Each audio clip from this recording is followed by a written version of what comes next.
Buenos días, señoras y señores. Saludando a la presencia del congresista Yatas y la presencia de nuestro invitado, el ministro de Justicia y Derechos Humanos, Daniel Figalo. Vamos a tocar el tema de la política y acciones que viene desarrollando el Ministerio de Justicia y Derechos Humanos en materia de seguridad ciudadana. Siendo las 11:10 de la mañana en la sala 4 del Víctor Raúl Haya de la Torre, en la sesión ordinaria número 7 de la Comisión Especial Multipartidaria de Seguridad Ciudadana. Señor ministro, cuando lo crea conveniente, puede dar inicio a su presentación. Muchas gracias, presidente, congresista Yatas. Paso entonces a cumplir con el encargo que la comisión, a través de su presidencia, me ha indicado. Y para mí es un honor, presidente, estar ante esta comisión para poder brindarle a usted toda la información y a todos los congresistas respecto a las acciones que estamos realizando y que vamos a realizar en torno a seguridad ciudadana. Entonces, presidente, sin más preámbulos, paso a realizar mi exposición. Siguiente filmina, por favor. En primer lugar, quisiera informar que la política y acciones que viene desarrollando el Ministerio de Justicia en materia de seguridad ciudadana supone, además, conforme a su propia ley, que es la Ley de Organización y Funciones, una función específica que está en su artículo 7, que es orientar y contribuir con el establecimiento de la política criminal y formular la política penitenciaria del Estado.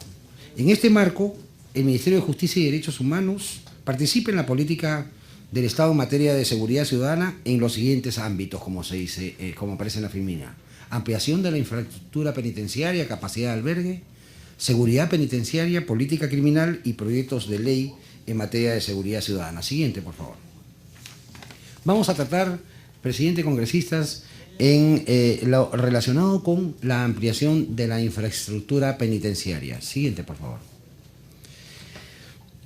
El tema de ampliación de la infraestructura penitenciaria no solo tiene que ver con este déficit enorme que tenemos en relación a cuántos internos hay en los establecimientos penitenciarios y cuánta capacidad de albergues, como lo llamamos nosotros, existe, digamos, en todos los establecimientos penitenciarios. Tenemos un déficit enorme en realidad. Como aparece en la filmina, actualmente la capacidad de albergue de los 68 penales a nivel nacional es de 31.020. Pero sin embargo, de acuerdo a la información, para tenerla, digamos, alineada, hay 67.000 o más de 67.500 en los establecimientos penitenciarios internos. Y se proyecta además que llegará a ser en el año 2015 72.500. Es decir, el ingreso es mayor que la salida. Esto provoca una situación de enorme alarma. Pero como decía, la capacidad de albergue no solo tiene que ver con elementos vinculados con, digamos, los espacios en donde tienen que estar los internos. No solo hay que verlo como espacio, sino si no tenemos las unidades penitenciarias que puedan soportar a esta población penitenciaria, no se puede desarrollar tratamiento de manera adecuada. Y si no se puede realizar tratamiento de manera adecuada, no se puede calificar incluso de manera adecuada a los internos, entonces el propósito constitucional que supone el trabajo, el principio de resocialización, se pone en peligro. Y eso afecta a la seguridad ciudadana. Porque si no se puede hacer un trabajo adecuado para brindar elementos de resocialización y entonces que no se produzcan los reingresos en la medida en que podamos hacerlo, porque también corresponde, ¿no es cierto?, al individuo realizar su parte, ¿no? Pero si el Estado, a través de este trámite o este trabajo de resolución no lo hace con intensidad, entonces se pueden producir esos riesgos intensos de retorno. Como digo, el individuo también, claro está, forma parte, porque al final y al cabo va a terminar su condena en un momento. Y aun cuando no esté resocializado, tendrá que salir por mandato de la condena. Pero no solo es un asunto de tratamiento, que supone también la ampliación del espectro de los derechos al interior de los establecimientos penitenciarios, sino también es un tema de seguridad. Mientras más hacinamiento o sobrepoblación exista, menores elementos de seguridad podemos realizar de manera eficaz y eficiente. Más posibilidades hay de generar espacios de ocultar ¿no es cierto?, instrumentos prohibidos que pueden generar elementos de inseguridad al interior de las prisiones o que se puedan propagar a propósito incluso de estos procesos de las visitas, por ejemplo, que imagínense en penales que están sobrepoblados, hacinados, las visitas también se incrementan, digamos, a esos espacios y pueden generar situaciones como ha ocurrido de inseguridad que se puede propagar al exterior y como sucede, se propaga al exterior del establecimiento penitenciario. Y también todas las zonas que circundan los establecimientos penitenciarios se van transformando, porque se generan toda una serie de negocios, pero que negocios que no están pues debidamente dimensionados, ¿no?, para aquella población que sería la población que podría ser aceptable dentro de un establecimiento penitenciario. Por eso que el tema, cuando nosotros hablamos de incremento de las unidades de albergue, estamos hablando de todo. Porque cuando incrementamos la unidad de albergue, también incrementamos talleres, también incrementamos espacios, ¿no es cierto?, para las acciones lúdicas, situaciones de educación, todo viene ahí. Muy bien, entonces, ahí se les brinda información respecto de cómo se ha ido incrementando desde el 2011, que era 48.858, ¿no es cierto?, en julio, en diciembre 52.700, en julio del 2012 58.681, de ahí pasamos a diciembre del 2012 a más de 61.000 y así vamos increciendo. El incremento promedio mensual de los internos es de aproximadamente 725 internos al mes. Más. Eso es sumamente alarmante. Entonces, ¿cómo enfrentamos? Porque nosotros tenemos que ir de la mano con aquella política criminal que se plantea en el Parlamento. El Parlamento está dictando, ¿no?, una serie de medidas en torno al endurecimiento de penas, a elementos vinculados con esta reacción a propósito de proyectos de ley y leyes que implican dos elementos fundamentales, las leyes de carácter penal o procesal penal. Una, que es la prevención general, y otra que es la prevención especial. La general va precisamente a mandar un mensaje a la comunidad. ¡Ey, cuidado! Mira lo que te puede pasar, ¿no?, si es que continúas con este tipo de actividades. Y segundo, la prevención especial, que ya es la relacionada con la propia relación de aquella persona que ha cometido el delito. Entonces, estos, digamos, líneas y políticas criminales que se plantean a través del Parlamento, que ahora además se incorpora a un instrumento mayor, que es muy, muy adecuado en el Parlamento, que es haber creado el Consejo Nacional de Política Criminal, que colabora con el Parlamento a través de propuestas, ¿no?, y una zona, digamos, y un ámbito de reflexión en donde el Parlamento también participa a través de su presidente de la Comisión de Justicia y Derechos Humanos del Parlamento. Entonces, creo que está generando situaciones muy, muy novedosas y muy interesantes en torno a la política criminal. Pero como decía, frente a esta reacción, ¿no?, a propósito del endurecimiento de las normas, se produce, pues, sin duda, un trasvase muy importante y un crecimiento del incremento de la población penitenciaria. También debo decir que los jueces, ¿no?, producen a través de sus resoluciones todo un marco de situaciones específicas en torno a los ingresos a los establecimientos penitenciarios. ¿Por qué? Porque los jueces son los que imponen, por ejemplo, las medidas preventivas, ¿no?, de detención, o imponen las condenas por un periodo determinado. Y los jueces también son finalmente aquellos que otorgan o no los beneficios penitenciarios. Entonces, la relación Parlamento a través de su normativa, jueces a través de la aplicación de la ley, fiscales, claro está, cuando realizan la investigación y la persecución, ¿no?, policía cuando colabora con todos esos elementos, y el Instituto Nacional Penitenciario, son toda una cadena que tiene una vinculación muy intensa respecto a seguridad ciudadana. No podemos mirar un lado sin ver el otro. Eso es lo que creo que es un mensaje importante que traigo además de la Comisión del Consejo Nacional de Política Criminal. No podemos ver las soluciones de manera desarticulada, porque si no, siempre en un lado va a haber un problema crítico y no vamos a enfrentar la situación de manera conjunta y se van a generar fisuras en el sistema que no va a soportar. Entonces, eso es un elemento, creo que es trascendental, pero nosotros como Ejecutivo respondemos de manera inmediata frente a estas exigencias. ¿Y qué es lo que estamos haciendo? Vamos a construir esto ya, digamos, reconocido. Siguiente, por favor. como nuestra fórmula para percibir la transformación de los establecimientos penitenciarios tenemos como unidad de albergue. Pero no, cuando hablamos de unidad de albergue no solo hablemos de una persona, sino una persona con todo lo que ello significa. Entonces, presidente, congresista, ¿qué vamos a hacer? ¿Y qué hemos hecho? Hemos, en el año 2013, incrementado 1.198 unidades de albergue. En Juanjuy, 574 unidades. En Chimbote, 420. En Tambopata, 204. La meta, por ejemplo, el 2014, será concluir obras en Trujillo, 384. En Chincha, 1.152 nuevas unidades de albergue. En Cochamarca, 1.224 nuevas. En Río Negro, 216. En el establecimiento penitenciario de mujeres de Trujillo, 160 unidades de albergue. En el 2014, también queremos, ustedes saben que tenemos que procesar todo un asunto para poder, ¿no es cierto?, realizar las inversiones y las construcciones, que es todo este proceso del Sistema Nacional de Inversión Pública, el SNIP, ¿no? ¿Y cuál es nuestra meta para el 2014? Que vamos a aprobar, digamos, expedientes técnicos para las ampliaciones y mejoramiento de las unidades de albergue, para poder incorporar luego 1.863 más en Chiclayo, Huaraz, Piura, Lampa, Chachapoyas, Arequipa, Moquegua, es decir, mucho más unidades. Pero debemos además ya ingresar en el propósito de, claro, materializar estos expedientes y construir. Y vamos a construir también unos megapenales, como ya se anunció al Parlamento. Y los megapenales que se van a construir van a ser en Ica, Ancash, Arequipa, Moquegua y Piura. Y estos megapenales incorporarán 15.840 más unidades de albergue, con todo lo que ello significa. Estas, cada uno tiene cerca de 3.160, si no me equivoco, unidades por cada megapenal.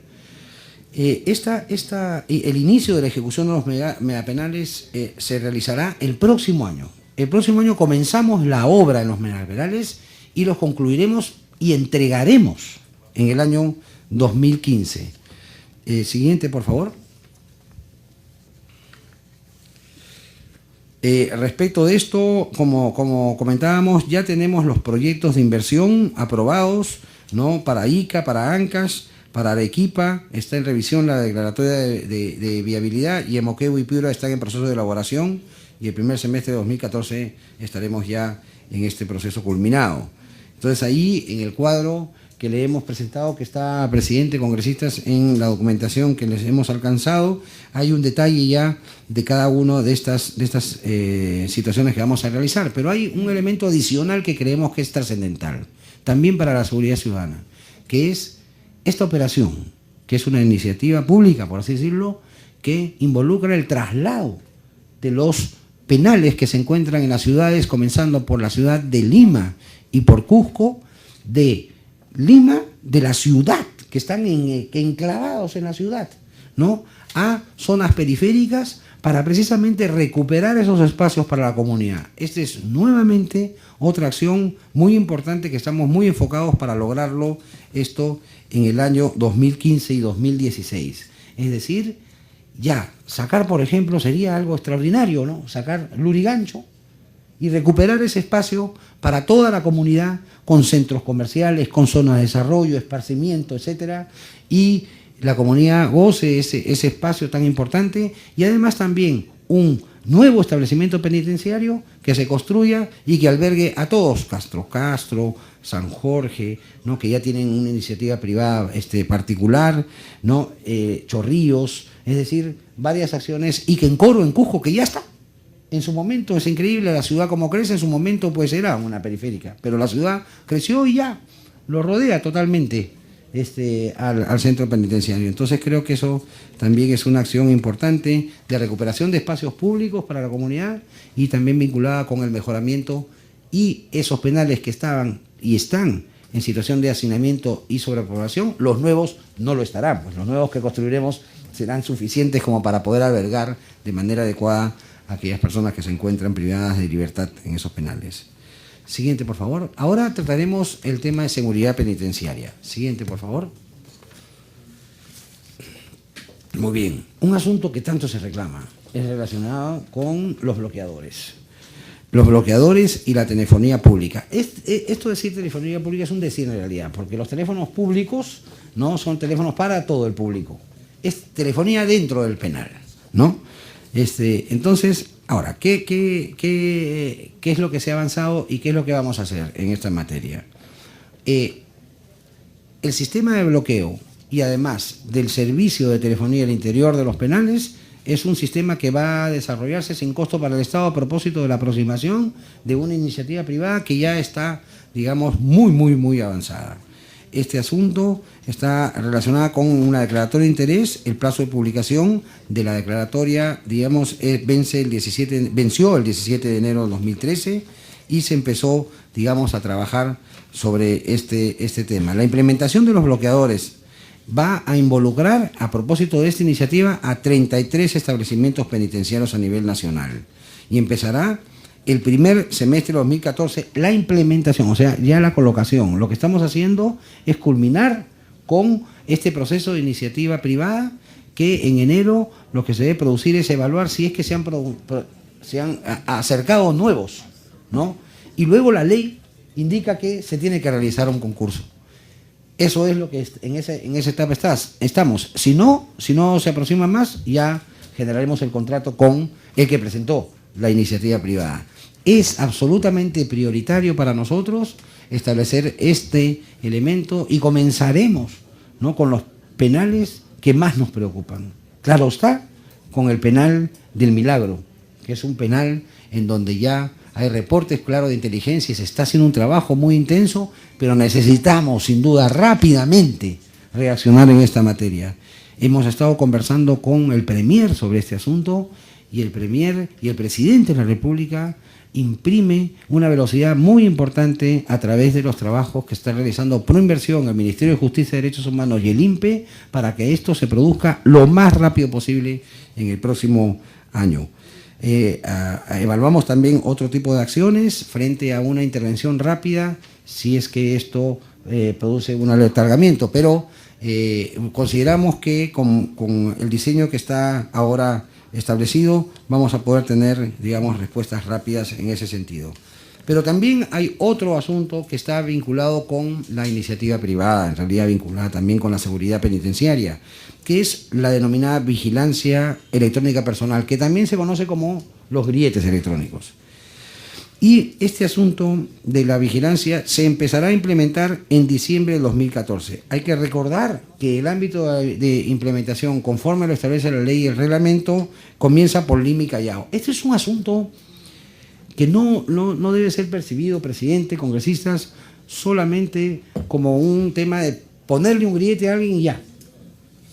En verdad es muy complejo porque involucra, digamos, 3 situaciones distintas. Por ejemplo, la relacionada con la alternativa de la medida de comparecencia, o sea, ¿qué es lo que el juez impone cuando está frente a un acusado o un procesado, ¿no? Y vamos a ver qué medida le imponemos alternativa a la comparecencia, que es la que no se impone frente a la prisión. Ese es un primer momento. Otro espacio es la que el juez impone como condena, porque el juez puede imponer, digamos, la vigilancia electrónica con la condena. Condenado a vigilancia electrónica, por tanto. Y otro espacio es el del beneficio penitenciario, que es beneficio penitenciario, te lo otorgo, pero usted deberá tener que usar grillete electrónico. Y todo esto está relacionado con un sistema de monitoreo, porque el juez deberá imponer la medida y podrá imponer diferentes circunstancias. Usted no debe salir acá, usted sí puede salir, pero solo para su trabajo, y todo el sistema de diferentes variantes tiene que estar debidamente monitoreado, porque no puede poner una medida de grillete donde no hay monitoreo. Y además el grillete tiene que verse que sí pueda ser, digamos, detectable, porque hemos estado estudiando y hay una serie de grilletes o sistemas de vigilancia electrónica que cuando una persona, por ejemplo, maneja, no se ve, porque se lo ponen en el tobillo y porque está manejando, por la profundidad no se ve y se rompe el sistema y se generan las alarmas. Entonces nos hemos aproximado a diferentes experiencias, las más modernas, con precisamente este escenario de inversión privada para que la opción sea satisfactoria para el Estado y para los servicios de la seguridad. Y esto sin costo para el Estado, porque este asunto vinculado también con la mejora de los componentes tecnológicos que supone, digamos, una obsolescencia rápida de los sistemas de seguridad y además pasar luego del IMI Callao a extenderlo a toda la República, supone una inversión muy importante, muy importante. Este trabajo viene de cara a este proceso que se implementará entonces el año 2014. Nosotros tenemos el compromiso de implementar esta fórmula en el 2014. Siguiente, por favor. La mejora en la capacidad de traslado de internos. ¿Qué pasó? Sabemos que una zona y un espacio, digamos, de inseguridad ciudadana se produce con los traslados, ¿no?, de los internos. Ahí hay riesgos de fuga, posibilidades también, ¿no?, de generar situaciones que en el contorno, en el entorno, digamos, del traslado puede generar inseguridad ciudadana, y en ese sentido fue y es una de las prioridades generar esa situación de traslado con el mínimo riesgo de seguridad, de inseguridad.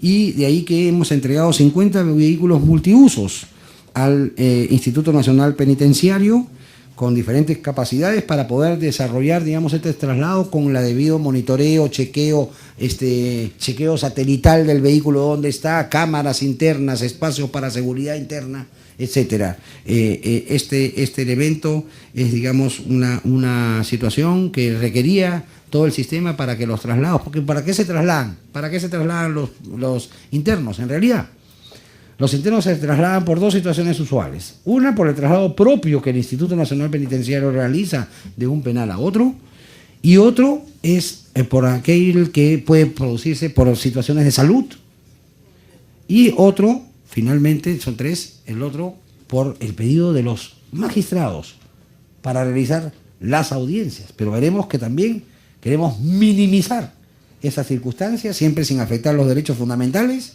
¿no?, para que se produzca al mínimo posible el traslado en ese sentido. La ampliación de los albergues y los nuevos diseños de los penales buscan que en los penales existan penales, digamos, al interior, por eso son mega penales, para diferentes, digamos, sistema o régimen penitenciario. Entonces, cuando hay una regresión, por ejemplo, y pasa del régimen ordinario a un régimen cerrado especial, no tenga que trasladarlo al penal, sino que en el mismo megapenal hay un penal cerrado especial y un penal ordinario. Y podamos, digamos, ahí internamente generar todo, con un sistema mega, y ahí van a estar las salas de audiencia, y ahí van a estar las salas de videoconferencia, todo. Entonces, eso nos va a generar, digamos, espacios de mejor seguridad. Ese es el camino que estamos transformando en el sistema penitenciario para ese propósito. Pero, sin embargo, sí se van a trasladar siempre, van a haber situaciones vinculadas con traslados. Entonces, estos traslados que ahora se producen de manera intensa requerían estos vehículos, y se han entregado los vehículos ya a las oficinas de Lima, norte de Chiclayo, de Huancayo, de Oriente Cusco, de San Martín, de Pucallpa, de Arequipa y de Puno. Señor ministro, con la presencia de la congresista Leila Chihuán, con el congresista Teófilo Gamarra, con el congresista Heriberto Benítez, con el quórum reglamentario, continuamos la sesión de la 7ª sesión del día de hoy, y puede continuar, señor ministro. Gracias. Gracias, presidente, por su intermedio. Un saludo a la congresista y a los congresistas por estar acá y brindarles toda la información que se requiera. Entonces, seguía con el siguiente, por favor, con la mejora en la capacidad de traslado de los internos. Y luego también se entregaron 20 unidades móviles y buses, ¿no?, que también cumplen el mismo propósito. El anterior, los 50, eran los de vehículos denominados multiusos, ¿no? Y los multiusos también pueden ser utilizados para traslados de emergencia que puedan tener, por ejemplo, situaciones vinculadas con temas de salud, ¿no? Entonces, estos ya son los buses especiales modelo Titán Urban, que se han entregado ya a Lima, a Chiclayo, a Pucallpa, como decíamos, a San Martín, a Huancayo, a Arequipa, Cusco y Altiplano, el Puno. Siguiente, por favor. ¿Anterior? A ver, ¿la anterior?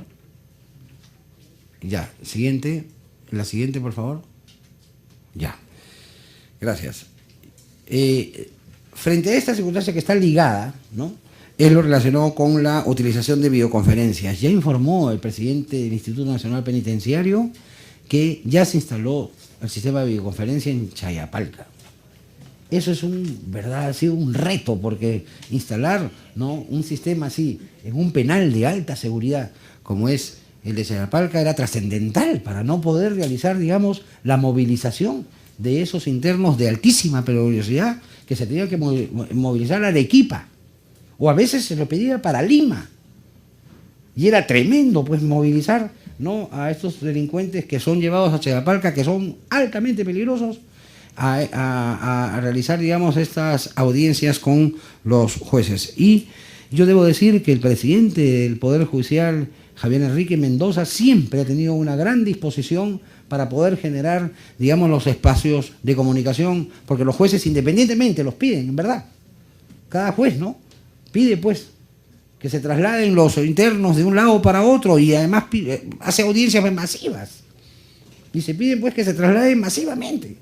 Y a veces las audiencias hacen un día, otro y otro, y tienen que estar 3 días, pues, en las salas. Ocurrió la fuga, pues, ¿no?, de la sala de audiencias de Lurigancho, precisamente, por esas circunstancias, teniendo aún sala de audiencias en el penal en donde estaban.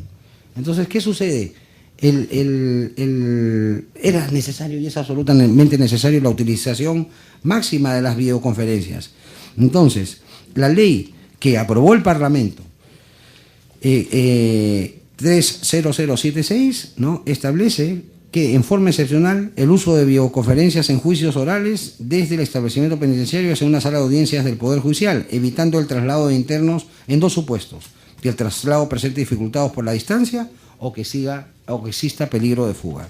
Entonces, ¿qué hemos hecho? Hemos enviado como Ministerio de Justicia y Derechos Humanos al Poder Judicial el protocolo de uso de videoconferencias bajo el marco del Decreto Legislativo 957, Código Procesal Penal, para su revisión. Dentro de este proyecto de mejora de los servicios de Administración de Justicia y el BIT, se tiene prevista la implementación de 146 salas de videoconferencias en 10 establecimientos penitenciarios de mayor incidencia de traslado: Huaral, Cañete, Huacho, Ica, Huancayo, Chachapoya, Chiclayo, Huánuco, Cusco y Chanchamayo, para el mes de abril de 2014, con una inversión de 5.7 millones de soles. Quiero decir que todos los establecimientos penitenciarios que estamos construyendo, todos tienen sala de audiencias ya. Es decir, y es más, el diseño de las salas de audiencias y de las videoconferencias lo estamos haciendo con el Poder Judicial. Entonces, para poder no sumar, pues, no, el mismo problema siempre y que se siga repitiendo. Entonces, este es un elemento, digamos, trascendental para evitar este asunto. Ahora, según un estudio del Banco Interamericano de Desarrollo del año 2009, el traslado de internos generó ese año un costo promedio de 1.410 soles por interno. Es decir, además de generar y eliminar o reducir los riesgos, también es una medida que reduce costos. Entonces, creemos que es, como se dice, gana-gana este elemento que estamos trabajando.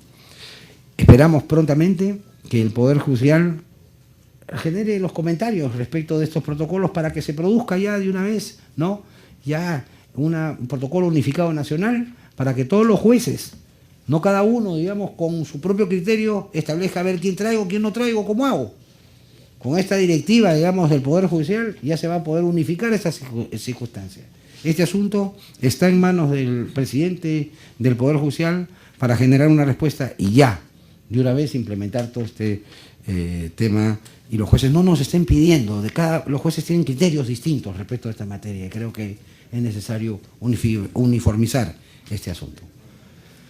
En política criminal también tenemos una excelente iniciativa que se produce a propósito de una propuesta del Poder Ejecutivo, porque hemos colaborado, debo decir, que hemos, creo que todos juntos, trabajado respecto de esta norma, que es la denominada Ley, ¿no?, de Seguridad Ciudadana y la de Crimen Organizado. Hemos trabajado todos juntos, el Parlamento, el Ejecutivo, la Comisión Nacional de Política, o el Consejo Nacional de Política Criminal, para poder sacar esta norma.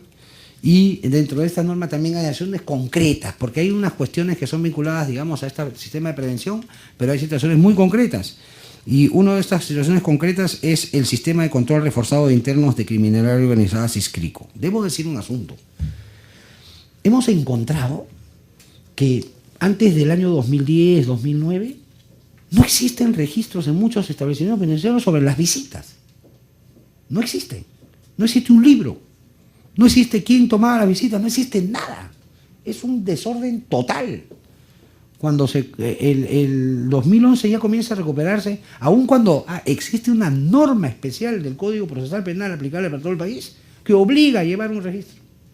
He pedido al presidente del Instituto Nacional Penitenciario que realice todas las investigaciones en relación a esta omisión que es tan tremenda. No se sabe quién visita, cuándo visitó, ¿no?, en muchos establecimientos. Bien, frente a esta circunstancia también reacciona el Ejecutivo y recibe, digamos, rápidamente el Legislativo esta situación y dice: es necesario entonces llevar un sistema, ¿no?, de visitas muy rigurosa para aquellas personas que están en la esfera, digamos, alta del crimen, ¿no?, para las situaciones vinculadas con crimen organizado, que es distinto al registro normal de todas las visitas que tienen que ocurrir, pero de manera especial a aquella que está vinculado con todas las personas que están relacionados con la asociación ilícita para delinquir y crimen organizado, concebidos como crimen organizado. De manera tal que el sistema pueda decir, si una persona visita a más, ¿no?, integrantes de una banda o de varios, tiene que estar registrado. Y tiene que arrojar este sistema esa información. Esa información ayuda muchísimo a la inteligencia interna del Servicio de Seguridad de los establecimientos penitenciarios y también de cara a las investigaciones fiscales y las decisiones judiciales que se estén realizando precisamente de miras a la prevención y a la condena para ver cómo funcionan estos espacios de comunicación.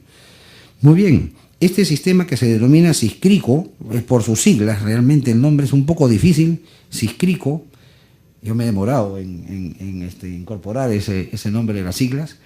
El diseño, implementación y administración ha sido ya encargado al Instituto Nacional Penitenciario por esta ley, por una ley Congreso, y contará con información de la situación penal, como decía, procesal y penitenciaria de todos los procesados y condenados por la comisión de uno o más delitos en su condición de integrantes de una organización criminal vinculados a ella o por haber actuado por encargo de la misma, así como el registro de las visitas que reciben los mismos, de todos, ¿no? Finalidad: garantizar la seguridad penitenciaria, su rápida localización y prevención del delito. Desde día, dentro de un plazo de 120 días, que vence el 19 de diciembre, se aprobará un reglamento que describe el diseño informático y establezca las normas y procedimientos para la administración y el cuidado de la información, los grupos de internos de especial seguimiento y la gestión de la base de datos en este sistema. Este sistema ya está, digamos, en un trabajo muy avanzado de articulación de todos los sistemas del Instituto Nacional Penitenciario para poder articular esa parte que es interno, ¿no?, la información interna y la información de las visitas. Está muy avanzado. Yo debo de aprovechar acá un asunto que ha ocurrido y que ya lo tiene en su independientemente del SISCRICO, que está esta norma digamos, de crimen organizado. La Comisión de Implementación del Código Procesal Penal, en su última sesión, ha acordado pedir a través del presidente de la Comisión de Justicia y Derechos Humanos que se postergue la vacatio de la entrada en vigencia de la ley de crimen organizado. ¿Por qué? Porque esto requiere una inversión importante y requiere un dimensionamiento importante y acciones concretas que los sistemas no estaban preparados para realizar, porque esta ley entra en vigencia el 20 de este mes. Y esto supone toda una transformación vinculada no solo a procesos, sino a dimensionamiento para que el sistema, ya sea de defensa pública, de fiscalía y del Poder Judicial y de la policía, esté todo alineado para lograr los propósitos.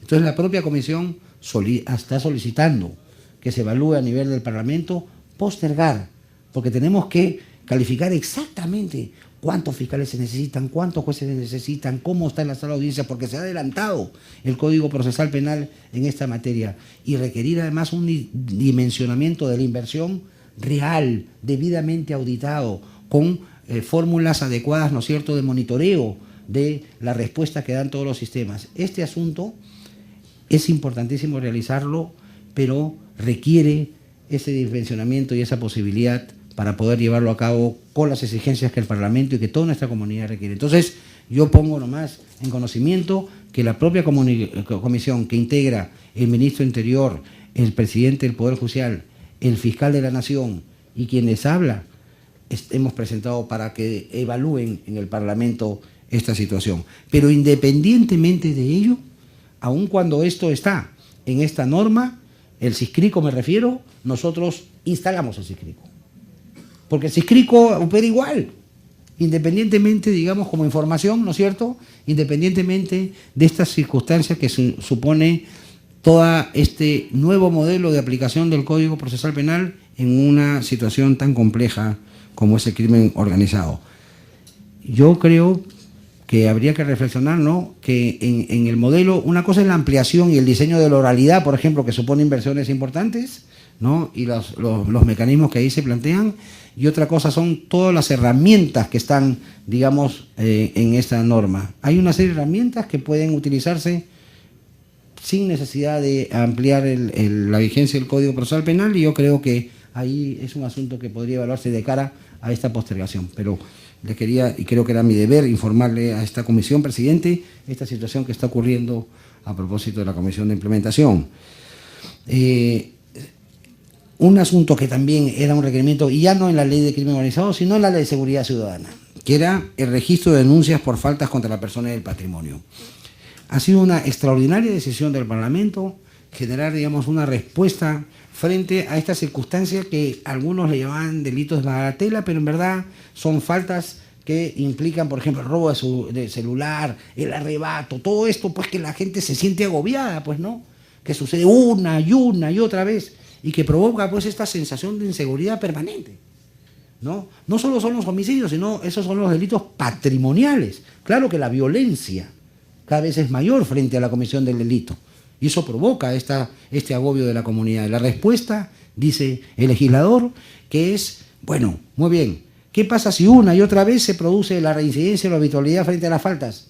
Tiene que transformarse esta persona y el sistema penal punitivo no puede, digamos, estar inerte frente a esta situación. Así que si es que se produce la habitualidad 3, ¿no es cierto?, por un comportamiento determinado sin necesidad de condena, 3, ¿no?, ingresos, digamos, al sistema, o 2, condenas por faltas, ¿no es cierto?, o bueno, avisos o reacciones por faltas, ya a la siguiente va a ser tratado como delito esa persona. Y ya no puede, pues, ser tratado como, por decir, para el lenguaje popular, como un faltoso, ¿no? Ya es un delincuente. Entonces, este asunto, ¿qué requiere? Información. Porque para la toma de decisiones no se puede realizar si es que no hay información de cuál es, pues, el récord, ¿no?, de la persona, para ver que el fiscal cómo va a procesar este asunto y el juez de Aspien cómo va a realizar. Por eso que la norma establece la necesidad de un registro de denuncias y faltas contra la persona. En exigencia, ya aprobamos el reglamento, como teníamos que aprobarlo, ya se publicó el reglamento, ya nos alineamos el ministro Albán con el ministro de Justicia y Derechos Humanos, ¿no?, para poder realizar este reglamento, y ya se extiende. Es un trabajo muy, muy intenso, un compromiso muy fuerte del Ministerio del Interior. ¿Por qué? Porque tiene que recuperar una serie de información que tiene para brindar todos los antecedentes al fiscal. ¿Cómo ocurre esto? ¿Cómo funciona? En realidad las denuncias vienen por a través de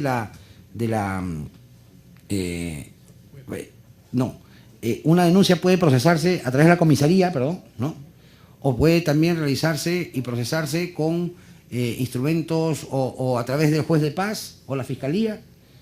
Es decir, toda esta articulación de la información tiene que recibir un procesamiento que finalmente el Ministerio del Interior le brinde la información a quienes van a tomar las decisiones. ¿Quién puede ser? El juez de paz o el fiscal. Y esta información debe tener todos los antecedentes.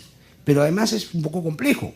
¿Por qué? Porque finalmente se registra, digamos, en el Ministerio del Interior esta denuncia de faltas que se va a procesar, ¿no?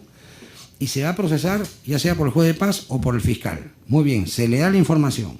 Pero también tiene que haber un feedback, como se dice. ¿Por qué? Porque si el fiscal no considera que es una falta, tendrá que regresar para que esto se anote de una manera determinada para ver cómo se procesará luego, si es reincidente o habitual. Porque si es habitual, no necesitará una, entre comillas, condena por faltas. Pero la información tiene que estar. Y además tenemos que cumplir los protocolos de la Ley de Protección de Datos.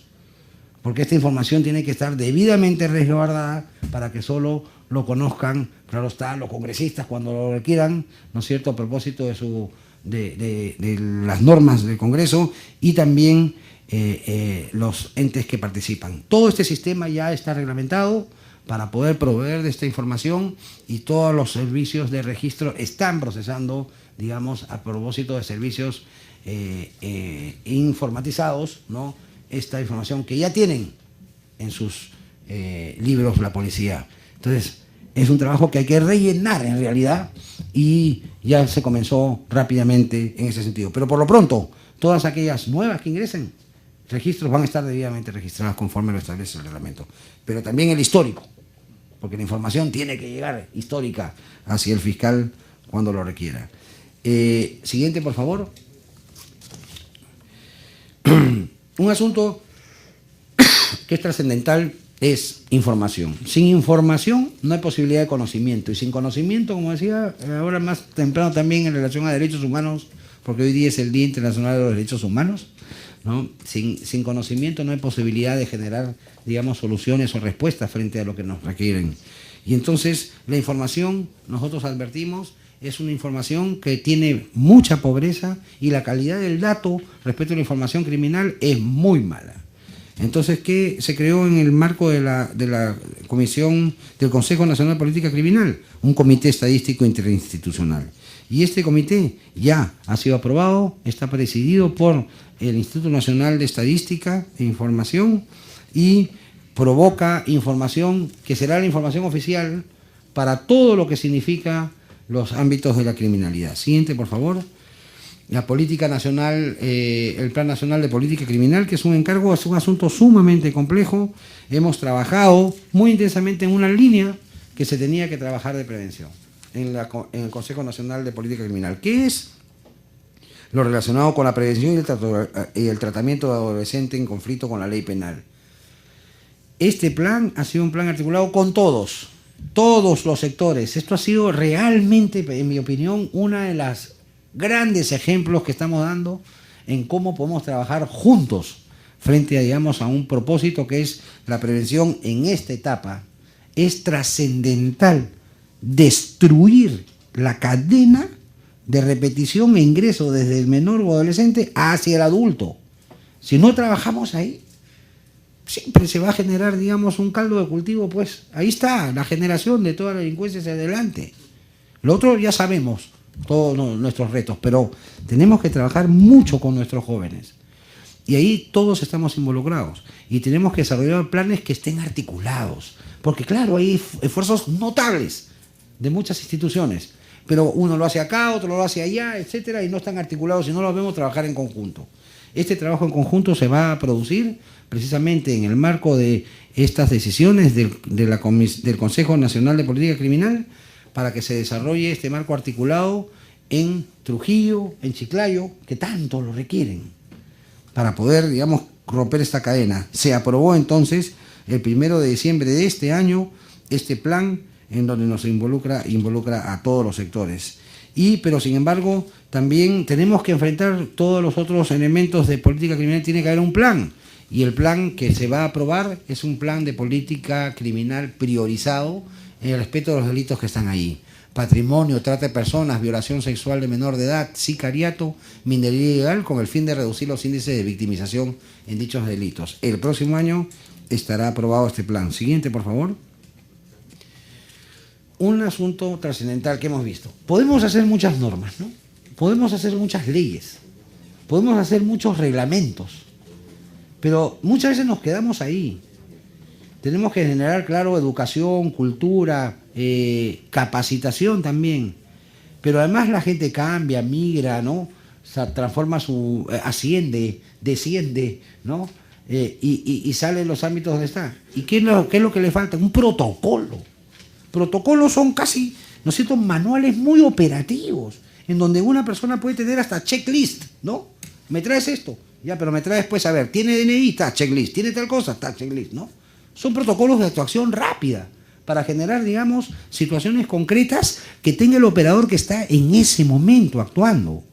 Esos protocolos son absolutamente necesarios, Porque si no cambia persona y cada uno lo hace como quiere. Y se generan, digamos, situaciones diversas que pueden hasta poder producir situaciones de desprotección de la prueba o la cadena, ¿no es cierto?, custodia de la prueba, que puede provocar la caída de un proceso penal.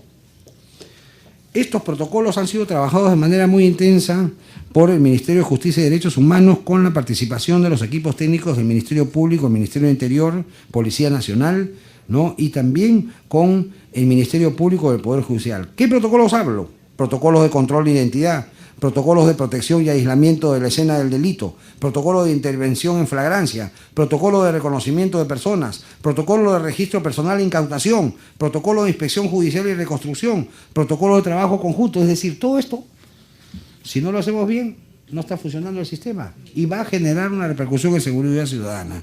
¿Qué hemos hecho? Ya aprobamos nosotros los protocolos y los protocolos están en este momento en el Poder Judicial, en los estamentos para su aprobación, en todos los estamentos que están vinculados con esto para su aprobación.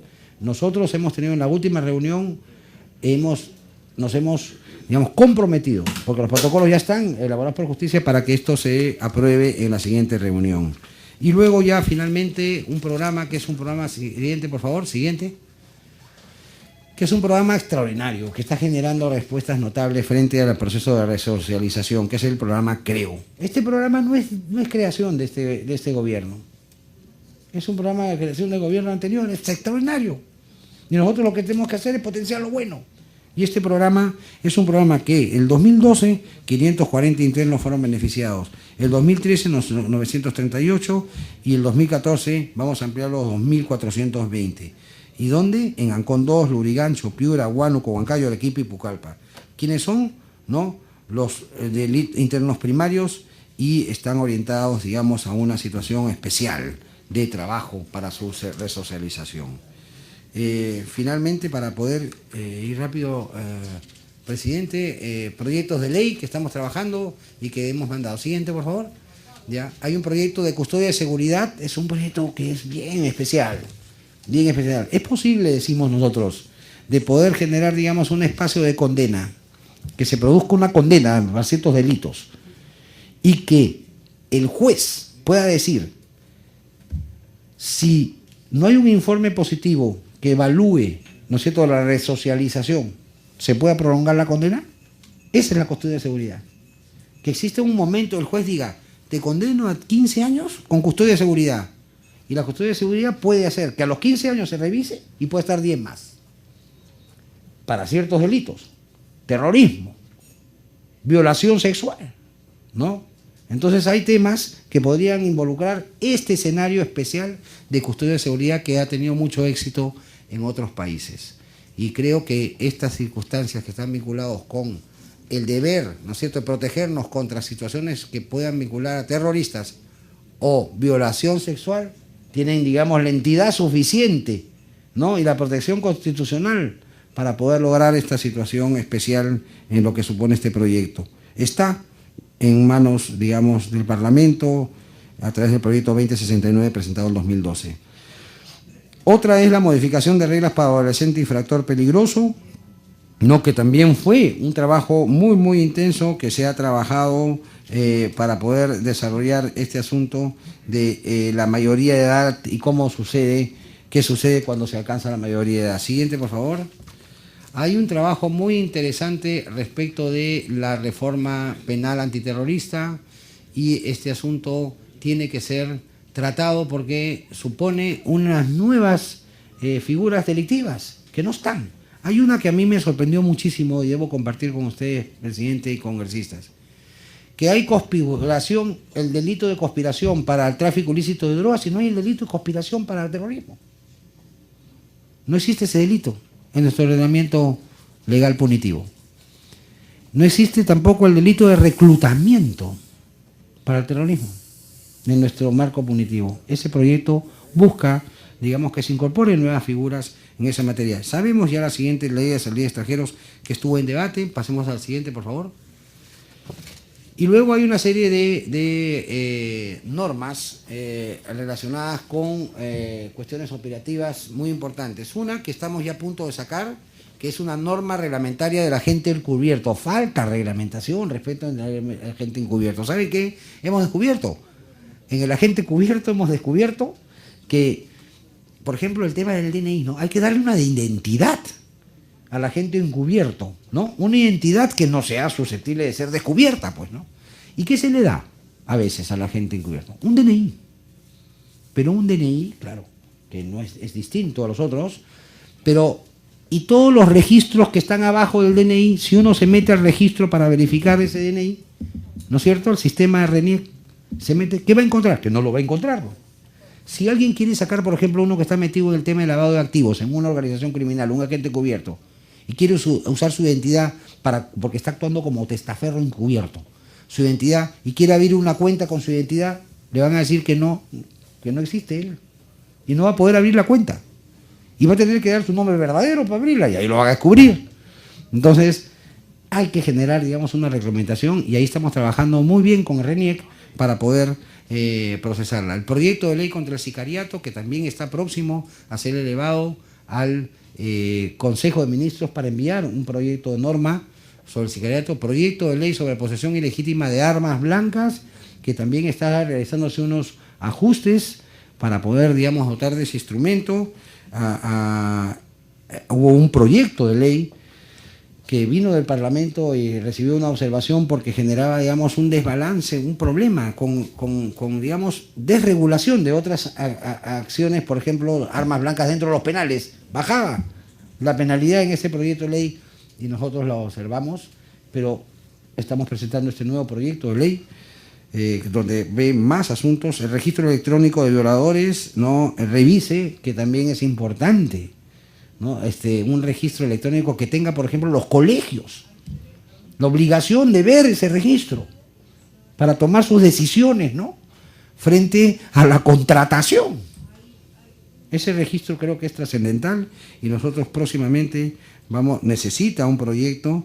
Está haciéndose unos ajustes y lo estamos enviando próximamente a la comisión del Parlamento. Muchas gracias. Eso es lo que tengo que informar, presidente. Gracias, señor ministro, y saludando a la presencia del congresista Rubén Condori. Bien, me alegro, que yo creo que la noticia importante es la que salió el día sábado y que usted la ha mencionado hoy día, es la del reglamento. Aprueban la disposición para la implementación y ampliación del registro de denuncias por faltas contra las personas y patrimonio. Yo creo que eso es un gran avance que vamos a tener, sobre todo para los delitos menores, el registro que teníamos de quién roba las carteras, los celulares, y no teníamos a dónde recurrir. Ese es un buen trabajo conjunto que se ha hecho en el Parlamento y Ministerio de Justicia y Ministerio del Interior. Ahora pues tenemos que ver quién es el que inaugura este reglamento, ¿no? Este registro de denuncias y faltas. Hay algunos, como bien dicen, hay que implementarlo, hay que poner los nuevos datos, pero aquí la población tiene que enterarse quién es el que va a inaugurar este registro de denuncias para encontrar quién es el reincidente y que eso no quede y pase desapercibido, porque si bien el mismo reglamento dice que hay privacidad y reserva de los que están en este registro, pero también es bueno que la población sepa de que la ley que se dio se está cumpliendo y que se ha implementado, ¿no? Porque si no va a pasar desapercibida. O sea que eso es un trabajo conjunto que también hay que hacer para que con su ministerio y el Ministerio del Interior nos digan ya cayó el primero, ya salió el primero, y de eso pues podamos seguir dando tranquilidad a la población en el sentido de que la ley se dio y ya se está cumpliendo, que es lo más importante. Si algunos congresistas quieren hacer algunas preguntas, abrimos el rol de oradores. ¿Ya? Congresista Benítez. Gracias, presidente. Saludando la presencia del señor ministro de Justicia y Derechos Humanos, como bien ha dicho él, en una fecha tan importante como es hoy, que se celebra el Día Internacional de los Derechos Humanos. Señor presidente, yo en este tema de seguridad ciudadana, ya que se ha hecho una exposición amplia sobre los aportes que hace el Ministerio de Justicia, quisiera preguntar por qué qué no se ha pensado o no se ha decidido la construcción de penales agrícolas para que los internos puedan realizar otro tipo de trabajos? Porque yo no sé si habrá alguna legislación que impida que el ciudadano que se encuentra privado de su libertad esté prohibido de trabajar. Yo veo que en muchos centros penitenciarios se ponen panaderías, sastrerías, librerías, hacen trabajos manuales, que me parece bien, porque eso ayuda a una mecánica de readaptación social, como también hay otros casos que se dedican al estudio, y eso les ayuda a ir reduciendo las penas. Pero hay otra clase de delincuentes que ya son, digamos, más avesados, que tienen una conducta diferente. ¿Por qué en esos otros casos no se busca la construcción de penales agrícolas en el interior del país, donde el interno pueda trabajar e incluso, producto del trabajo que realiza, pueda, si se puede llamar así, obtener algún beneficio económico, que le serviría al interno para en parte pagar su reparación civil y en parte ayudar a su familia en el trabajo que realiza? O sea, esa sería una primera inquietud. ¿Por qué no se ha pensado en la construcción de penales agrícolas? Un segundo punto, señor presidente, por su intermedio, es preguntarle al señor ministro de Justicia si en el aspecto de seguridad ciudadana esta huelga blanca, digamos, que vienen realizando los magistrados a nivel nacional, afecta en algo la lucha contra la inseguridad ciudadana, porque veo que ya son varias semanas que los magistrados tienen paralizados sus despachos. Los litigantes, y sobre todo en temas penales, no pueden continuar sus juicios. No hay lectura de expedientes, no hay notificaciones, no hay resoluciones, no hay audiencias, no hay diligencias, no hay actuaciones. Los magistrados se declaran en una sala permanente y ninguno trabaja. Los vemos parados en la calle con banderolas, los vemos acá en el Congreso, en las galerías, gritando dignidad, tomando fotos a los parlamentarios y cometiendo de repente hasta delitos, porque el que causa desorden en una sala de sesión del Congreso es un delito. Y los propios magistrados que deberían respetar la ley están acá, haciendo gritos, aplausos, no dejando que los congresistas debatan un proyecto de ley. Entonces yo pregunto, ¿esa conducta de los magistrados del Poder Judicial hoy en día, supuestamente por buscar una mejora económica, está afectando en algo el tema de la lucha contra la inseguridad ciudadana? O sea, y hay que hacer algo ahí, porque no basta con reunirse, porque los magistrados tendrán el derecho de reclamar, pero que sigan trabajando, pues, que reclamen, que manden sus pedidos, que busquen reuniones con el Ejecutivo. Pero ¿por qué tienen que perjudicar a la población? ¿Por qué tienen que perjudicar a los abogados? ¿Por qué tienen que postergarse las audiencias?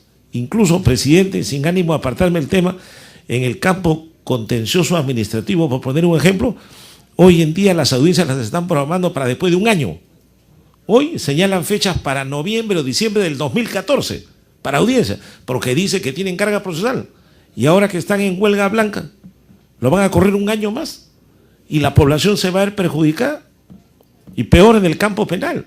Puede haber gente que de repente ya cumplió una readaptación o injustamente está privada de su libertad, como hemos visto en programas de televisión, casos de gente que sin ninguna evidencia los jueces lo han mandado a la cárcel y están esperando que el juez resuelva su tema, pero no, pues los jueces están en huelga blanca porque quieren que le aumenten el sueldo.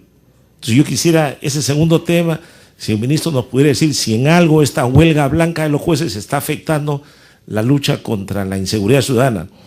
Y un tercer punto, presidente, es, yo no sé si el ministro de Justicia tendrá a la mano la información, pero de repente nos la puede hacer llegar a la comisión en un tiempo prudente, el tema del fuero militar policial.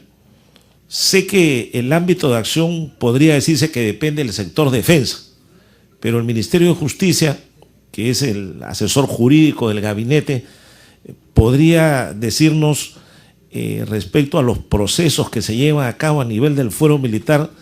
Hay muchas dudas sobre la imparcialidad de algunos integrantes de ese fuero militar. Hoy en día, señor presidente, hay un caso emblemático, el de Óscar López Meneses, a raíz de una seguridad indebida, una vigilancia incorrecta que se puso en la puerta de su domicilio. Y ese, que es un tema que tiene que ver en algo también con la seguridad ciudadana, se ha llevado al fuero militar. se está investigando en el fuero militar al operador de Vladimiro Montesinos. Y hoy día el presidente del fuero militar es un operador de Vladimiro Montesinos. Y hay jueces en el fuero militar que son operadores de Vladimiro Montesinos. Entonces la pregunta es, ¿pueden los operadores de Montesinos investigar a otro operador de Montesinos?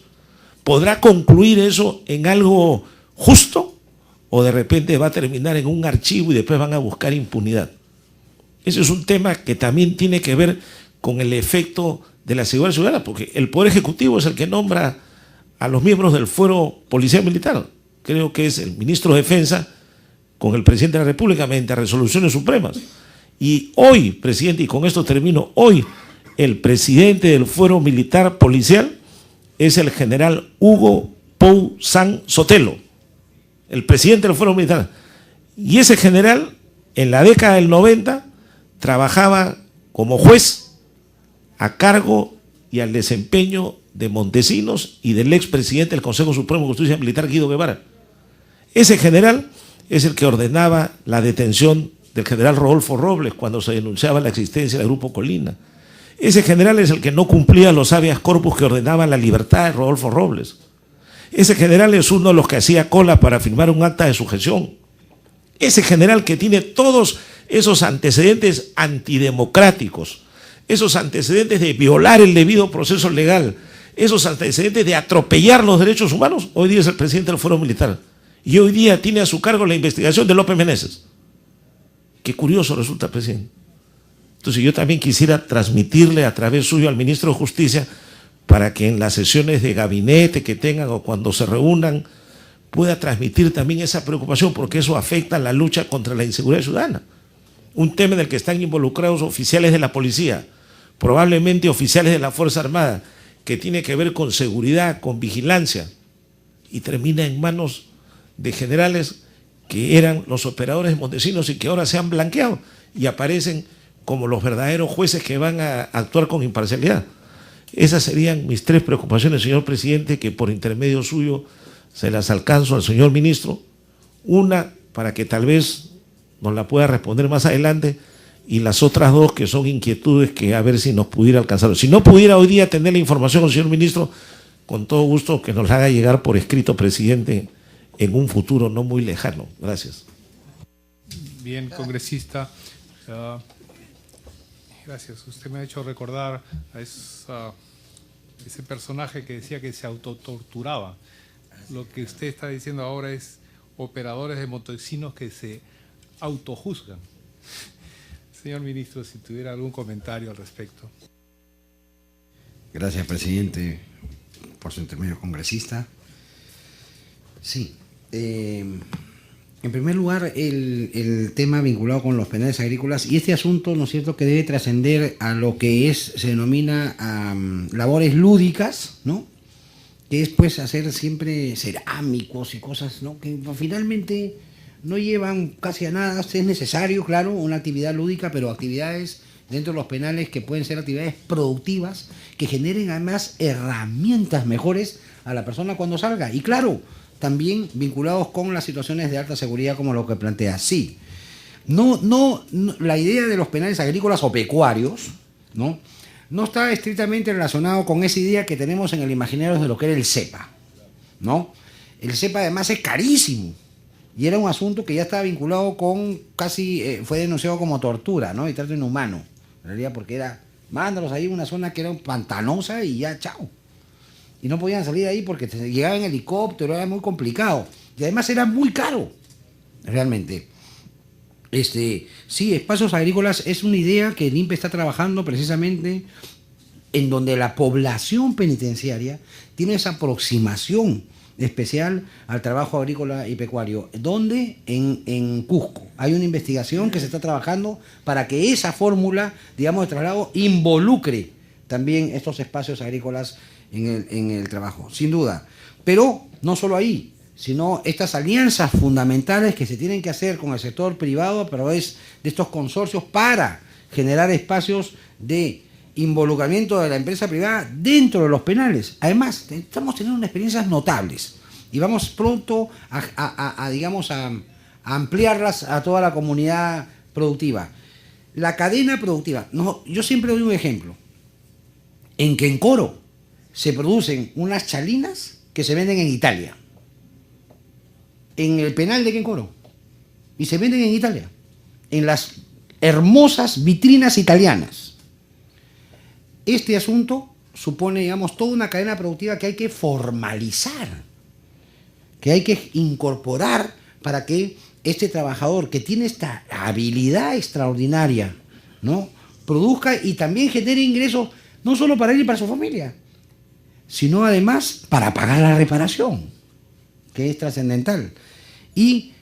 Pero no queda ahí, porque la empresa privada también es importante que genere ese espacio de traslado del interno hacia la libertad en el medio libre y de ahí su capacidad de regresar al ámbito, ¿no es cierto?, de recuperación de la comunidad.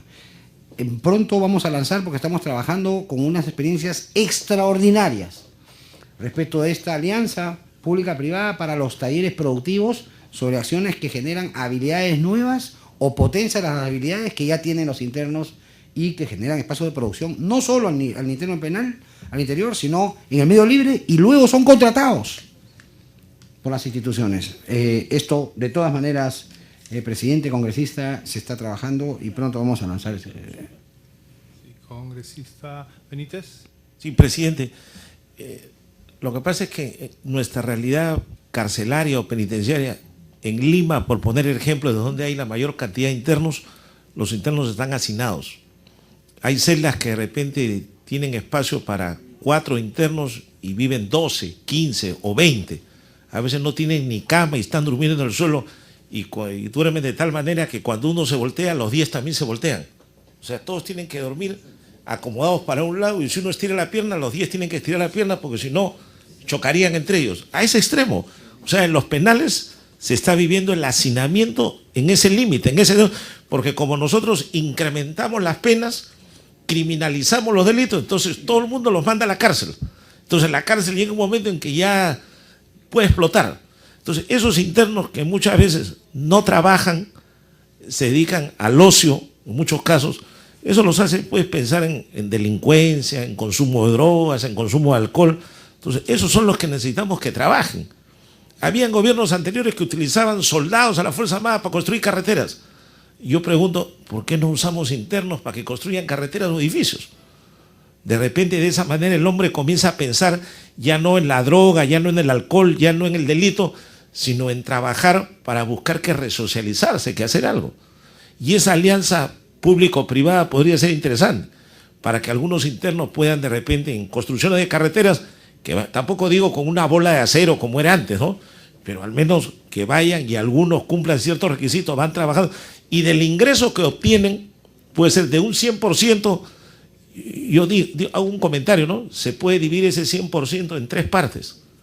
Una parte sería para su propia alimentación, otro tercio para que le dé a la familia, y el tercer tercio para que pague la reparación civil.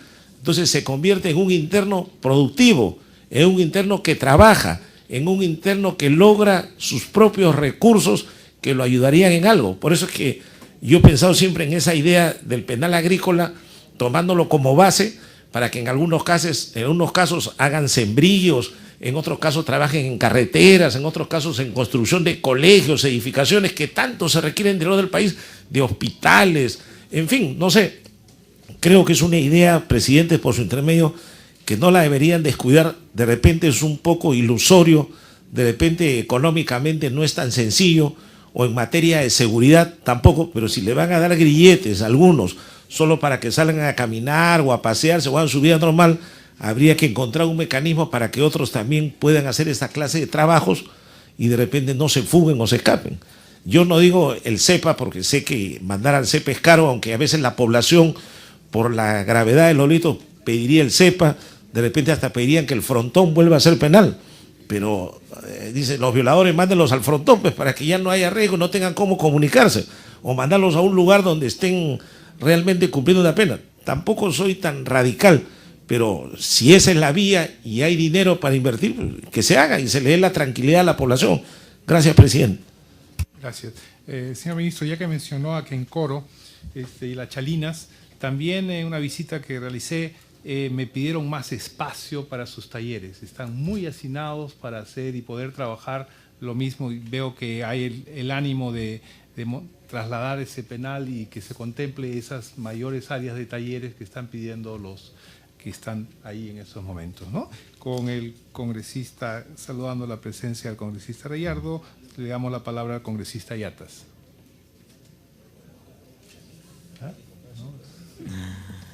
Gracias, presidente. Yo quiero saludar la presencia del ministro de Justicia en esta oportunidad.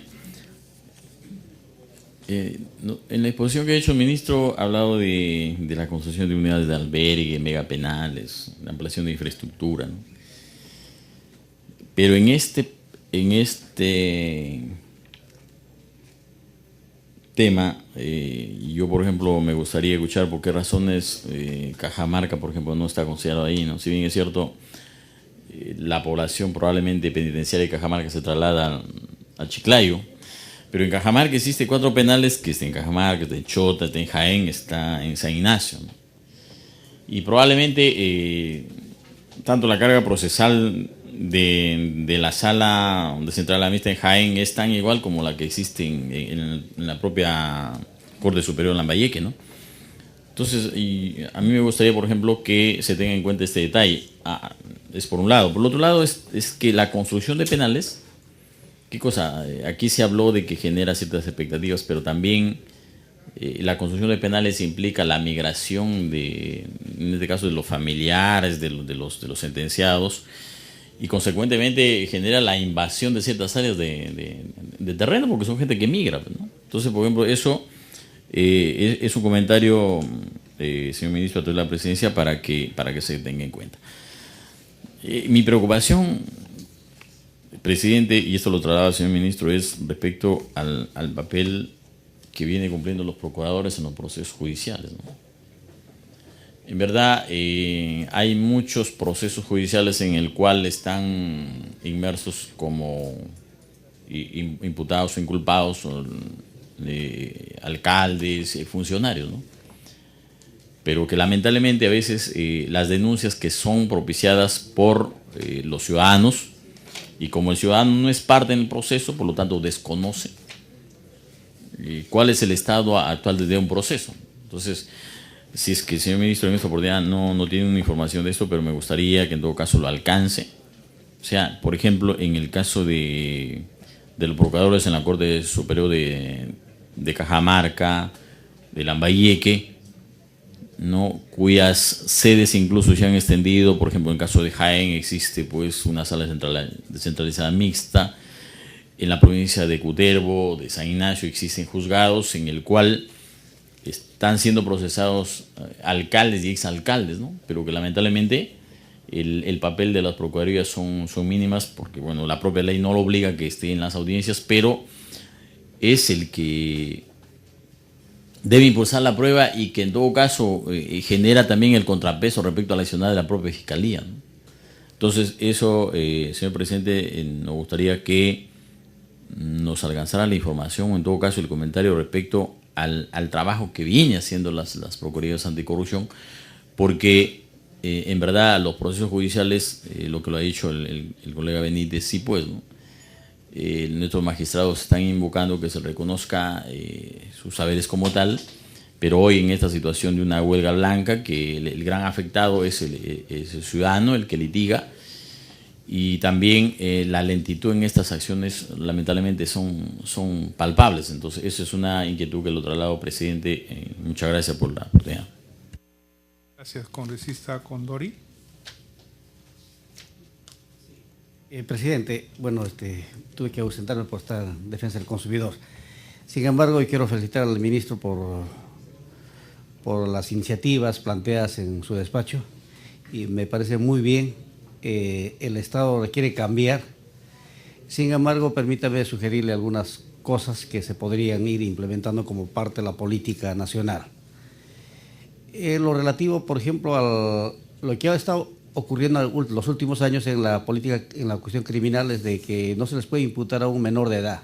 Alguien de 14 años, 15, 16, no van a la cárcel. ¿Por qué? Porque son menores de edad. Y efectivamente son muchachos. Pero ¿dónde va la responsabilidad de la familia? Entonces ahí lo que normalmente ocurre es que los padres de familia procrean hijos, los abandonan y no asumen las consecuencias de sus hijos. Mientras no tienen mayoría de edad, los padres son responsables. Y si el hijo delinque, el padre debería ser cómplice en cierta medida. Entonces debería ser también sancionado. Entonces, yo creo que ahí hay que incorporar al entorno inmediato. Esto es la familia. Segundo, tiene que ver con la cuestión esta de, efectivamente, el sistema de datos, el sistema de información es muy positivo. El Estado tiene que conocer por dónde circulan las personas y principalmente los delincuentes. En el caso de Puno, particularmente lo que ocurre es de que cuando va un delincuente a Chayapalca o va a Yanamayo, no solamente va el delincuente, sino va la familia y todo el séquito de acompañantes. Y son los que cometen las mayores atrocidades.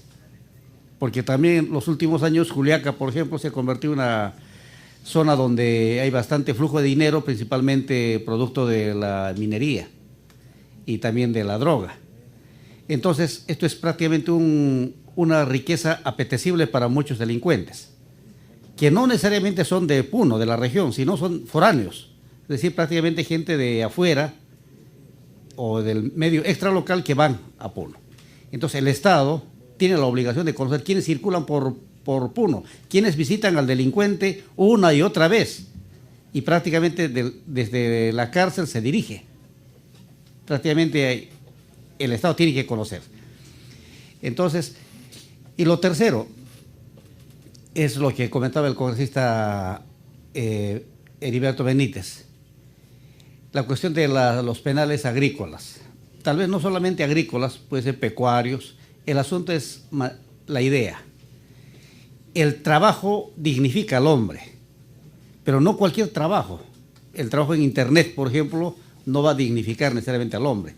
El trabajo que significa esfuerzo físico, el que suda, y el que suda es en realidad el que está en la chacra, el que está en la actividad pecuaria u otras actividades, pero el que demanda esfuerzo, sacrificio.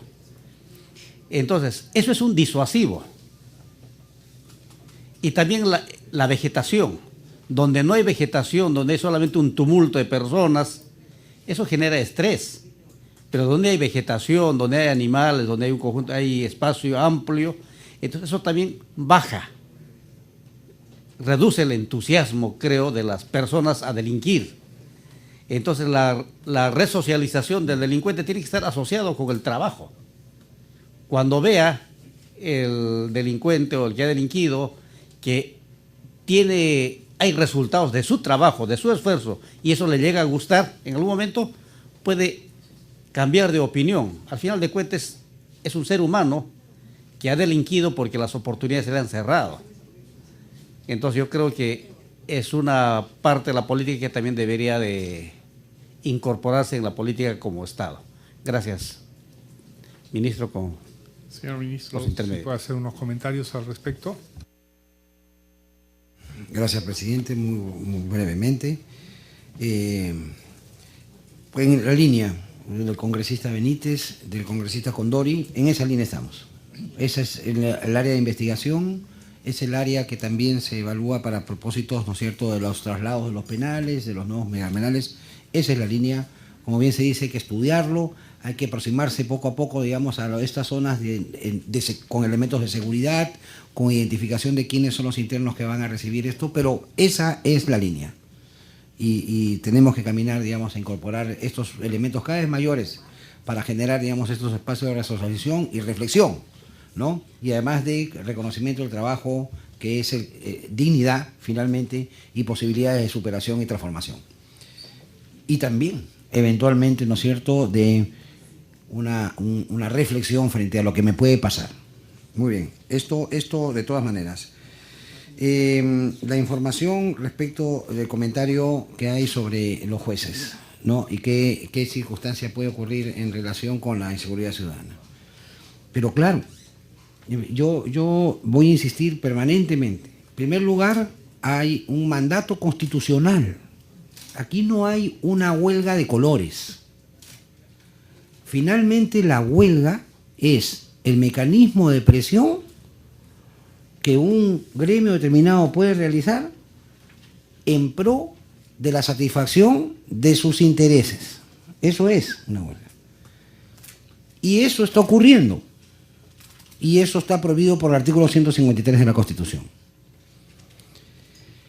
Y por eso mi invocación a los jueces y además al presidente del Poder Judicial para que retorne. ¿Y qué contacto puede haber con la seguridad ciudadana para poder estar en la línea de esta comisión? Los procesos, sobre todo los penales, tienen un tiempo para desarrollarse a propósito de lo que se conoce como juicio oral, por ejemplo, ¿no? Ese tiempo, si no se desarrolla, se rompe un principio que se denomina inmediación. Si no hay inmediación continua, ¿no?, se puede romper y quebrar el proceso y reiniciar de nuevo. Y si se reinicia de nuevo, puede estar afectándose, ¿qué cosa? El plazo razonable. Y si se afecta el plazo razonable, ¿qué puede ocurrir? Que no se llegue a conclusión del proceso. ¿Y qué puede ocurrir? Que salgan las personas, que no tengan condena. ¿Y qué pasa con las medidas preventivas de libertad? También. Entonces, ¿que puede tener impacto? Sí, claro que puede tener impacto. Y no solo eso, estamos, digamos, en el Día Internacional de los Derechos Humanos. Y yo he dicho ahora, y lo repito en esta sede de presidente de congresistas, el acceso a la justicia es un derecho humano. Y entonces no se le puede cerrar las puertas a todos los ciudadanos que están reclamando asuntos vinculados con diferentes temas, alimentos, familia, contencioso administrativo, reclamos. Entonces esto puede generar también un problema de inseguridad. ¿Por qué? Porque al final la comunidad va a reaccionar. Y no necesariamente va a reaccionar bien. Y por eso, una cosa en efecto es todas las líneas de comunicación, todos los mecanismos extra momento en donde se realizan las funciones para poder generar sus reclamos. Nadie quita la libertad de expresión, ¿no? Pero no se puede detener el despacho. Eso es trascendental. La invocación está dada, ¿no? Y esperemos que esto se supere prontamente. Si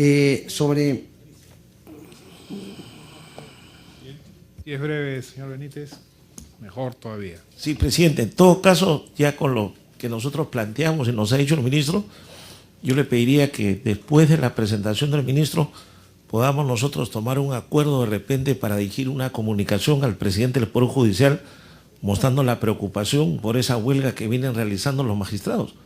Porque así como el señor ministro invoca a que los jueces no continúen con esa medida de presión porque si bien es cierto tienen el derecho a hacer sus reclamos pero no a perjudicar a la población, yo creo que recogiendo las opiniones deberíamos nosotros también tomar un acuerdo para que nuestra comisión le dirija un oficio al presidente del Poder Judicial respecto a la preocupación que hay por esa huelga que está afectando a la población, que puede quebrar los procesos penales, que puede dar lugar a que muchos delincuentes vencen el plazo razonable y de repente salgan libres.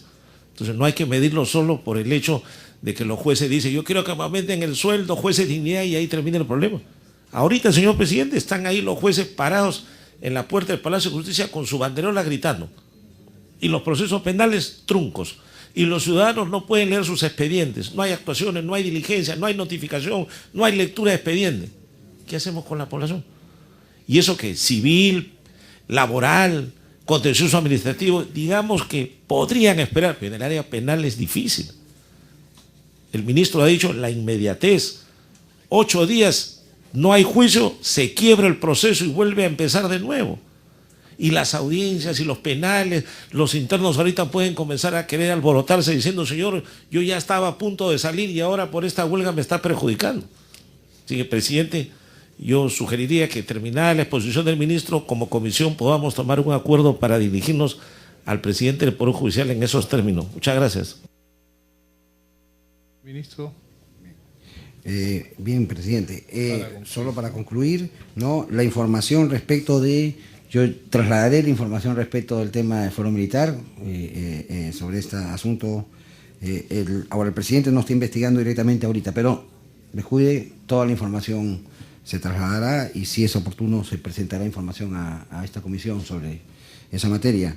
Ahora, sobre el tema de Cajamarca, los procuradores, los procesos judiciales, en efecto, he tenido una reunión con el procurador anticorrupción, con el premier, para fortalecer las procuradurías anticorrupción en el ámbito nacional. Es la única procuraduría que tiene niveles de participación regional, en realidad. Pero aquí hay una desarticulación con las procuradurías regionales y locales, ¿no? Que muchas veces entran, ¿no es cierto?, en los asuntos anticorrupción desde la propia región o el propio gobierno local.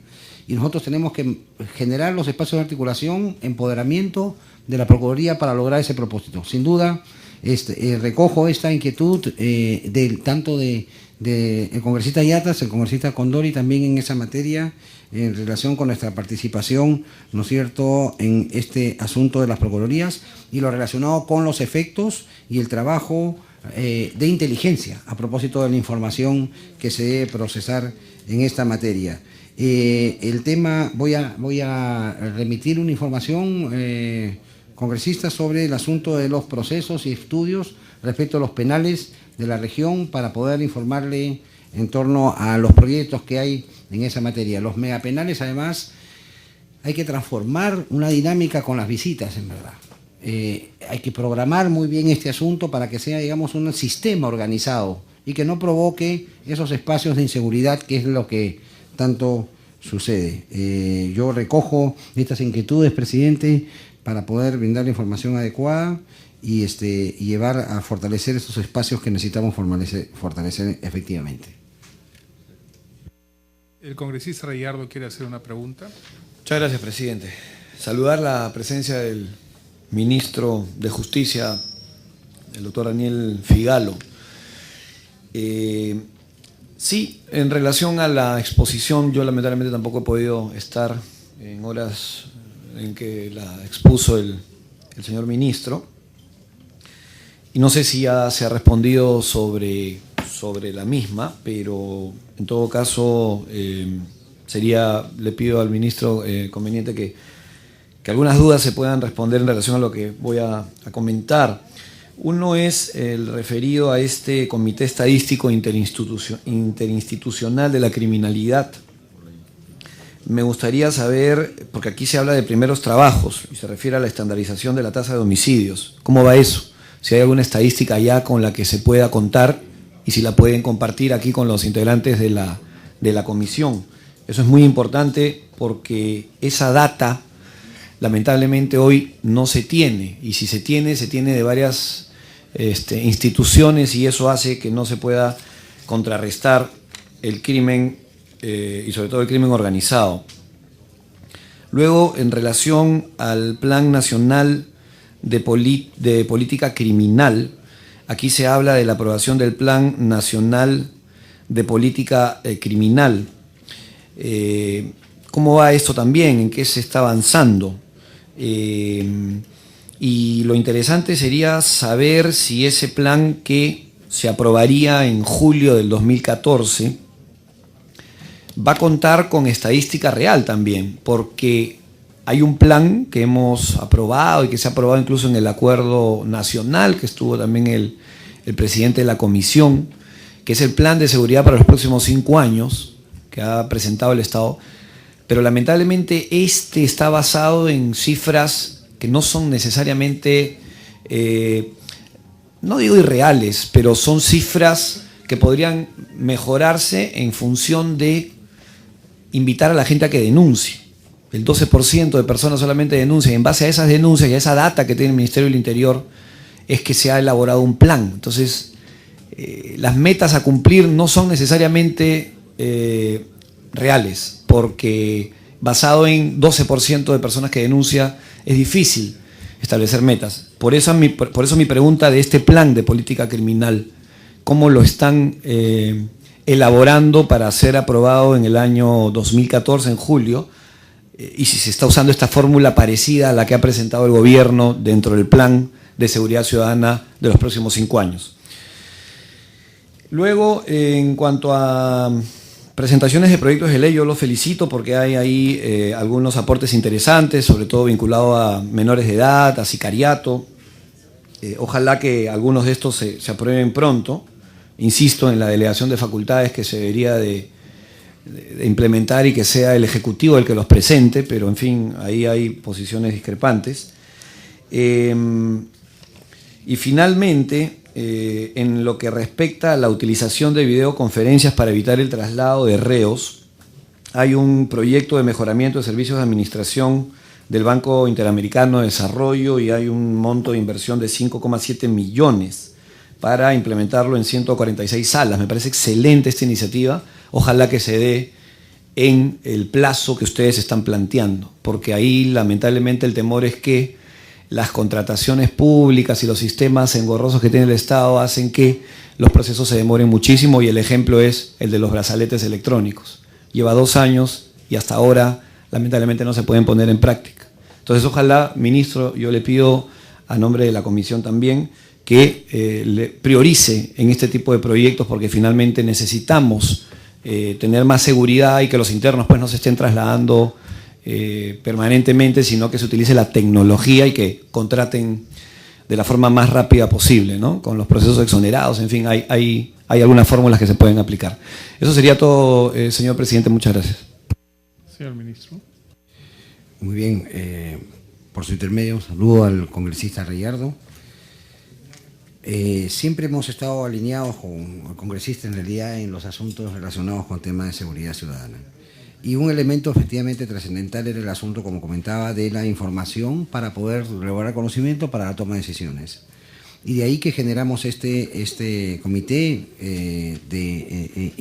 interinstitucional que INEI, como estandarización y rector del tema de información, lo debe presidir. Una aproximación importantísima era saber qué es lo que tiene cada uno. Segundo, para qué lo usa cada uno. ¿Cómo está el dato? Todo eso ya se terminó. ¿Qué información tiene? ¿Cuál es la calidad del dato? ¿Para qué lo usaría? Y finalmente, ¿qué información es la información agregada de cara a la política criminal y las acciones tácticas que se pueden realizar en torno a la seguridad ciudadana? Y no, ya nosotros vamos a presentar, digamos, el plan de trabajo de toda la aproximación a la información, que no solo va a ser en junio. En junio, digamos, es un gran evento que acumula, agrega una serie de informaciones, pero va a ir produciendo información que se van a trabajar en todas las comisarías y ya el INEI ha trabajado en las comisarías para poder levantar esa data y homogenizarla, porque cada uno habla de cosas distintas y cada uno habla desde su perspectiva, ¿no? Homicidio, pues, para, entre comillas, para un policía es una cosa, para un fiscal es una cosa, para el Poder Judicial es otra cosa, para la persona que está, digamos, en la comunidad es otra cosa. Claro, porque cada uno está viendo qué es lo que yo debo hacer. Y tiene que haber una información para la política criminal y para las acciones tácticas para detectar dónde está el problema.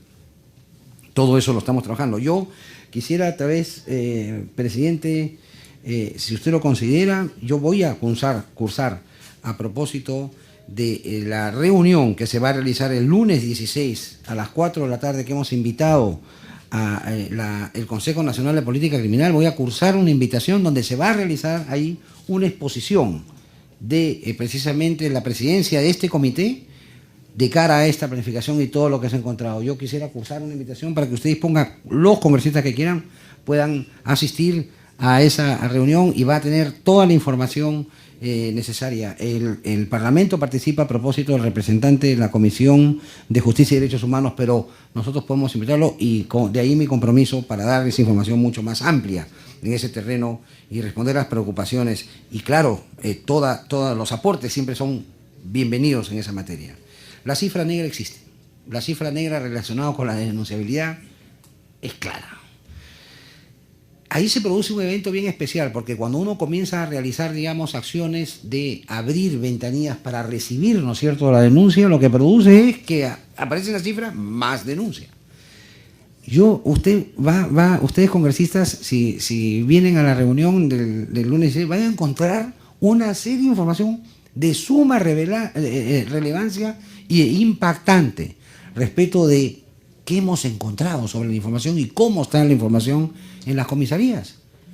Y cómo en algunas es más y en algunas es menos. ¿Y a qué se debe?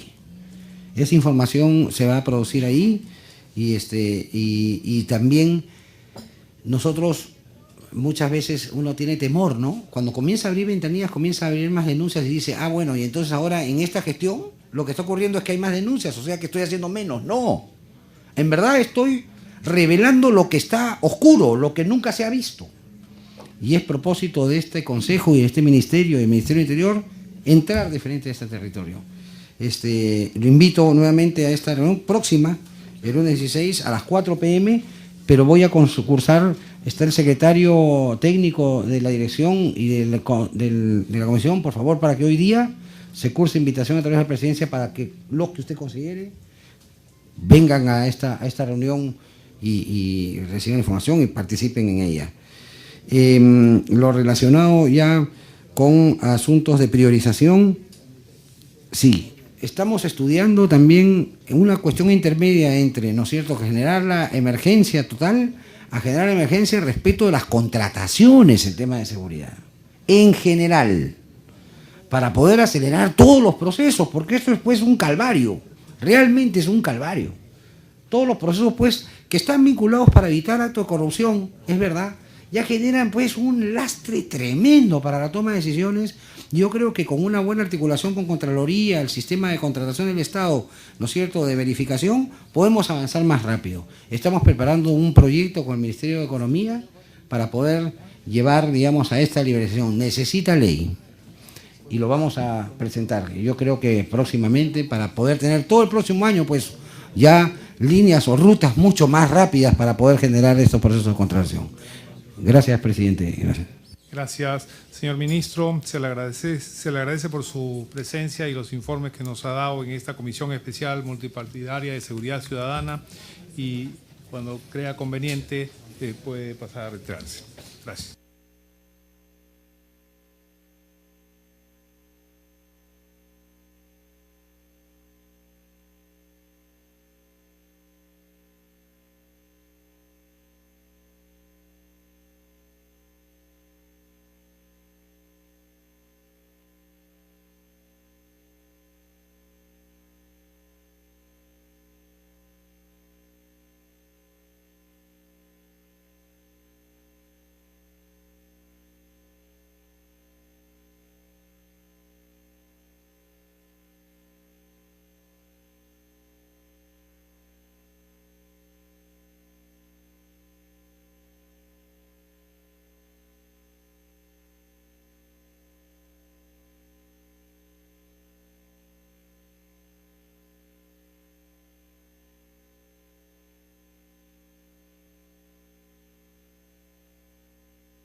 Bien, señores congresistas, continuando la sesión con el quórum reglamentario, había un pedido del congresista Benítez para concluir con un acuerdo multipartidario de exhortar al presidente del Poder Judicial a raíz de la huelga blanca que vienen realizando los magistrados, de cesar dicha medida que administre justicia y que administre justicia conforme a ley. Congresista Condori. Sí, lo que corresponde precisar, señor presidente, en este acuerdo es lo siguiente. Si se ha comentado, por ejemplo, de que todas las personas, todos los trabajadores tienen derecho a huelga, excepto algunos, ¿cierto? La policía no puede entrar en huelga, no puede entrar en huelga el ejército, supongo, y no pueden ingresar en huelga también los magistrados. Esa parte hay que recordarles. Y si ingresan en huelga, ¿qué corresponde? Yo creo que el Congreso tiene que tomar cartas en el asunto en este aspecto, y esa parte hay que puntualizar y precisar y decir de que hay esto y están entrando en un ilícito, ¿cierto? Entonces yo creo que habría que precisar esa parte. Gracias, presidente. Congresista Gamarra. Bueno, señor presidente, colegas parlamentarios, Bueno, con relación al tema y al pedido del congresista Heriberto, creo que estamos de acuerdo en que de parte de la Comisión de Seguridad Ciudadana, que tiene que ver con el tema relacionados a la seguridad, es importante que emita un pronunciamiento y en todo caso la invitación al presidente de la Corte Suprema a efecto de que nos informe con relación a esta paralización que viene llevando un grave perjuicio a los litigantes, a los justiciables que requieren una buena administración de justicia. De hecho, ya no estamos frente a una sesión o a una reunión plena de los magistrados, sino estamos ante una paralización.